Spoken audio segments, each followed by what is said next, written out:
Hey everyone, how's it going? Dylan here. Today I'm going to be talking about the Canon 135 f2.L lens and why I think it's the best portrait lens under $1,000.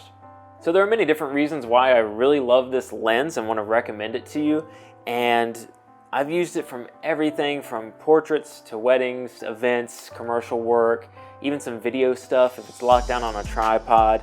And I've had it for about 4 to 5 years and really don't have many complaints at all with this lens. It's really a workhorse, and it goes brand new for around $1,000, maybe $950 on some sites, but you can find used and refurbished models for $700, $750, maybe even some in the $600s if you're lucky. And that's a really good deal for the value you get in this lens. I'm really excited to dive into some specifics on why I think this is the best lens for portraits under $1,000.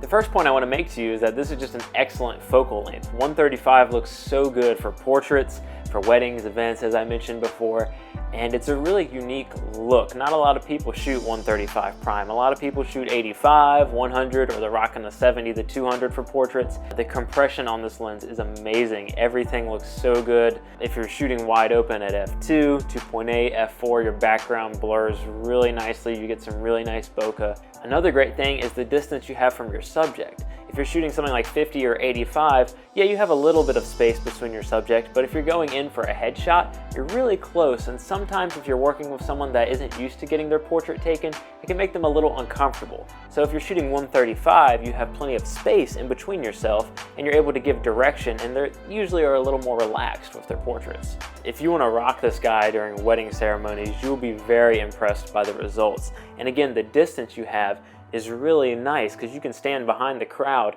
and everyone and still get really tight shots on the bride and groom. You can get good detail shots. You can come around front and get the parents and get their emotions of the day.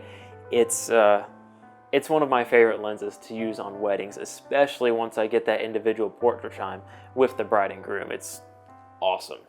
The second point I want to make to you is that this lens is tack sharp even shooting wide open at f2. And especially if you stop it down to 2.8 and f4, I mean, goodness, this lens is so sharp. Even with older camera models, with older autofocus systems, this lens still nails focus pretty much every time, unless you're just wobbling your camera so much. And for a lens that's, 8 years old plus maybe, that's really impressive. And I really hope they come out with a new version of this lens. Maybe we'll see something for the RF line, but it's ridiculously sharp. The third point I want to make to you is that this thing is BOKEHLICIOUS. I mean, the backgrounds, if you're shooting wide open, they look amazing, especially if you've got, like Christmas lights or the sun shining through the trees and you get all those nice bokeh balls. I mean, it's gorgeous. And even if you don't have that and you just have trees or whatever kind of background that you have, it's so soft and appealing, and goodness, I just love this lens if you can't already tell.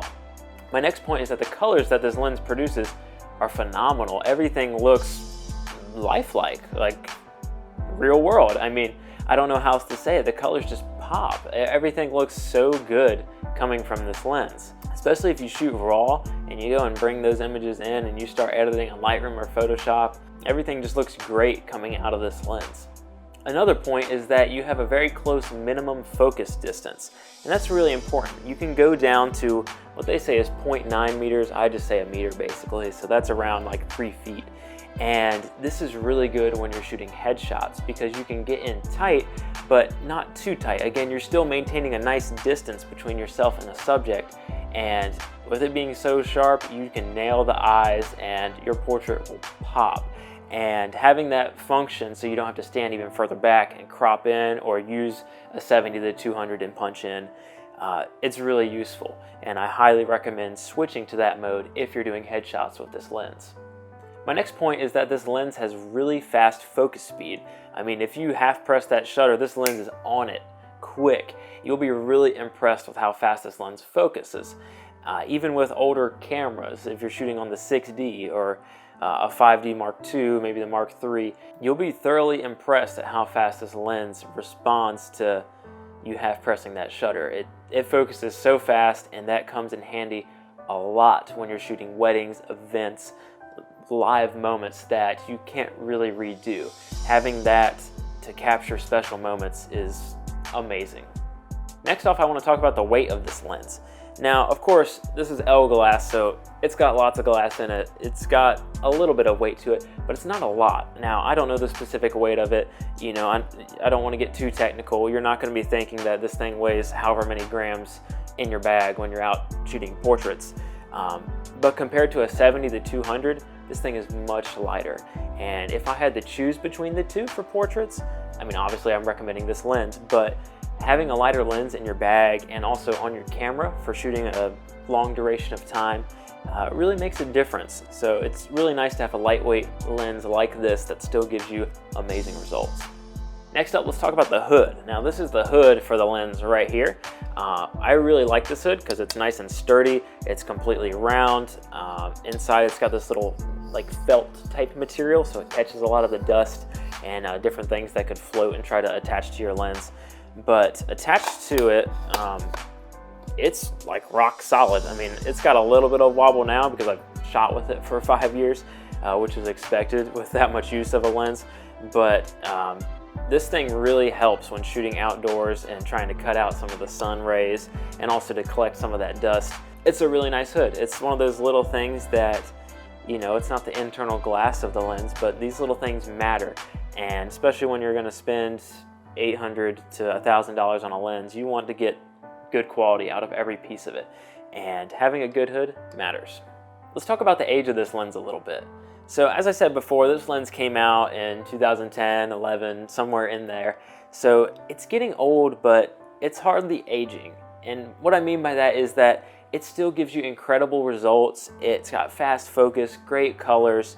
Everything looks good coming out of this lens. And a good perk of it being old is that there are tons of used models out on the market. So you can go online and shop for a used model, save a few $100 most likely, and still get a lens that is awesome. And for those that are looking to save and are on a budget but still want amazing quality, I really can't recommend this lens enough. If you have the money, you should definitely invest in this lens. My next point might be common sense, but this is an EF mount lens. And I bring that up because that means it's compatible with a lot of different systems. A lot of camera company manufacturers and different brands make adapters to adapt the EF mount to their camera systems. Now this could be, you know, Nikon, Sony, Lumix, whatever. And that's really helpful if you're switching between camera systems or you're second shooting a wedding and they're shooting Nikon, but you have an adapter or anything like that. The EF mount has really infiltrated the market and become pretty much a standard for a lot of different brands to at least have an adapter for. And that's really nice to know when you're investing a lot of money in a lens, to know that you can keep it around for a long time and still be able to adapt it to different systems. My next point is a pretty fun one, and that's that this lens usually impresses people and your clients, especially if you've got the hood on it, because this lens looks big. I mean, of course, a 70 to 200 looks bigger and more professional or whatever have you, but it impresses people when you come out with your camera and a lens looking like this. For the client that doesn't know a ton about photography, you look professional. You look like you have the right gear and hopefully know what you're doing. So that's a really small point, but I thought it'd be fun to throw it in there. Let's take a little bit of time to talk about the cons of this lens. Now, there aren't very many, they're very minor, but I do want to address them for you. The first being that there's no image stabilization in this lens, so you do have to compensate for that with a higher shutter speed. I'd recommend at least going 1/250th of a second, preferably a little bit higher to compensate for any shake that you would have.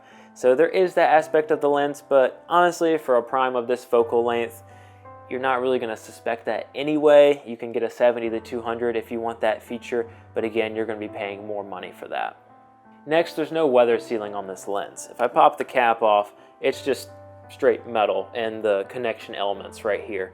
So you don't really want to take this guy out in the rainforest and be shooting the monkeys flying around the trees, because you're gonna get water in your camera most likely. So I don't recommend this for anyone doing a lot of adventure photography where they think they're going to be exposed to different weather elements, or if you're doing anything near water. Basically, take that into consideration when buying this lens. If I'm getting a little technical, there is some chromatic aberration in this lens in high contrast areas. I notice it a lot if I'm shooting backlit scenarios and I have my subject that may be in the shade and I have a really bright sun behind them. you will notice a little bit of that color fringing happening, but honestly, truth be told, your client isn't really going to notice that. That's very technical. You can fix some of that in Photoshop, and for the price range of this lens, it's not too much of a big deal to worry about. My final con contrasts the pro of this point, and that's that this lens is getting old. And what I mean by that is that most likely, hopefully, there's going to be a new version coming out, and you may want to hold off and wait for that version to come out. But there's been no announcements as of the filming of this video. So if you can find this used for a good price and it's a focal length you think you would really enjoy for portraits, events, things like that, it's probably worth getting. But take into consideration it's been out for a long time and there may be an update coming soon. So to summarize everything in this video, this is the 135 f2 prime from Canon. I absolutely love this lens for portraits. I think it's a phenomenal deal, coming in brand new at $1,000, maybe $950 on some sites, but used anywhere from maybe in the 600s to $750. Very reasonable for a lens of this quality. It has amazing colors, it focuses fast, it's incredibly sharp, even shooting wide open. The bokeh is amazing. On the con side, there's no image stabilization. There's no weather sealing on this lens. There might be an update coming soon. Final thoughts: if you're a portrait shooter and you've never shot 135, specifically this lens, you need to try it out. I almost guarantee you'll fall in love with this focal length. Now, you do need to take a step back if you're shooting full body portraits, but I don't know, there's just something about this lens that is amazing, and I love it, and I really hope you give it a try and take it out and create some amazing work, because I know you can with this lens. Thank you so much for watching. I really appreciate you sticking with me to the end. If you enjoyed it, please go ahead and drop a like on this video, and be sure to subscribe and ring that bell to get notified when I drop new videos, because there's going to be lots of new reviews, behind the scenes, tutorials, how-tos coming, and I'd love to have you along for the journey. So thanks again for sticking along to the end, and I'll see you next time.